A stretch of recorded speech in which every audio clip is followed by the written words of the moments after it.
Welcome to This Explainer. Look around you. From the phone in your pocket to the movies you watch, American influence is quite literally everywhere. Today, we're diving into a massive, cinematic, 2.5-century journey to figure out exactly how the United States transformed into the world's most powerful country. Let's get right into it. So how does a scrappy collection of early colonies actually build a modern global hegemony from the ground up? I mean, it doesn't just happen by accident, right? It takes a very specific sequence of historical catalysts, relentless innovation, and, to be honest, some incredibly lucky starting conditions. And the wildest part of all this? The timeline. Just 250 years, that's it. In just over 2.5 centuries, which is literally shorter than a single dynasty in Chinese history, we see this compounding, unprecedented acceleration of power. Rome certainly wasn't built in a day, but compared to the ancient empires, America's rise was basically an overnight success story. So let's look at the foundational advantages that sparked this whole thing. Section 1. The geographic foundation, the hidden advantage. Well, we absolutely have to start with the land itself. You see, before politics or economics even entered the chat, geography was the ultimate trump card here. Think of North America as this perfect geopolitical incubator. On the edges, you've got two vast oceans acting as unbreachable shields, keeping early America safely insulated from all those messy European conflicts. Then, internally, you add in a massive, navigable river system that basically acts as a natural superhighway for trade. Oh, and all of this is sitting on an absolute goldmine of natural resources. You literally couldn't draw up a better starting map if you tried. Section 2. Internal forging. Expansion and boom. But, having good land is just step one. You actually have to develop it. And the sheer speed of this nation building is just staggering. Practically before the ink was even dry on the Declaration of Independence in 1776, the nation launched into this relentless westward expansion. But that internal forging came at a massive cost, ultimately colliding in the 1860s with the Civil War. It was a devastating, incredibly painful crucible, but it was one that ultimately unified the nation's political and economic systems. Now, out of the ashes of that internal conflict, the Industrial Revolution triggered an epic economic boom. In just a few short decades, what was a largely agrarian, regionally divided society totally transformed into a unified, relentless manufacturing powerhouse. All those endless natural resources we talked about, they were suddenly feeding booming factories and steel mills across the entire country. To really wrap your head around this era, you kind of have to remember that history isn't just a list of random facts. It's a compounding story. Every new railroad tie laid down, every single factory built, every new telegraph wire strung across the prairie, these weren't isolated events. They were the building blocks of a compounding effect, laying the permanent groundwork for future global influence.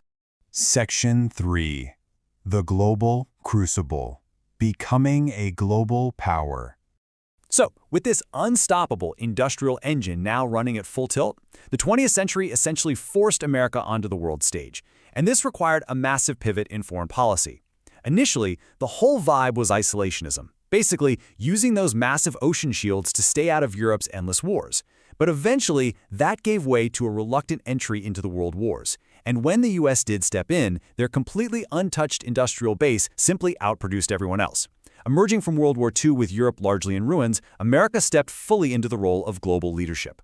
Following World War II, the whole global landscape shifted, plunging the world straight into the Cold War. This was a high-stakes, multi-decade race against the Soviet Union. It was ideological, it was geopolitical, and honestly, the looming threat pushed American technological and military innovation into absolute overdrive.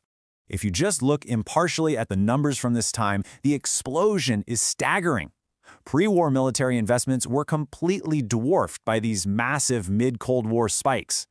Geopolitical competition fundamentally restructured national priorities. The government started pouring unimaginable wealth into defense, aerospace, and science, creating a massive military-industrial complex that permanently altered the nation's output. Section 4. The modern hegemony. Tech, wealth, and culture. This brings us right into the modern era, where traditional military might is paired with something far more pervasive: money. Wall Street and the absolute dominance of the US dollar make America the undisputed backbone of the global economy. To put it simply, when the American dollar fluctuates even a little bit, the entire world feels it in their wallets. Then add to that the tech revolution, born out in Silicon Valley, which, by the way, was largely downstream of those Cold War defense investments we were just talking about. This didn't just create immense wealth, it fundamentally built the digital infrastructure that the entire world relies on today. From the hardware in your pocket right now to the massive servers routing global communications, American companies largely built and still maintain the modern digital landscape. But here is where we find a truly surprising layer of dominance, something we call soft power. Soft power is the ability to co-opt and attract rather than coerce. It's all about shaping global preferences through sheer appeal. It is the ultimate trump card, letting you win hearts and minds globally without firing a single shot.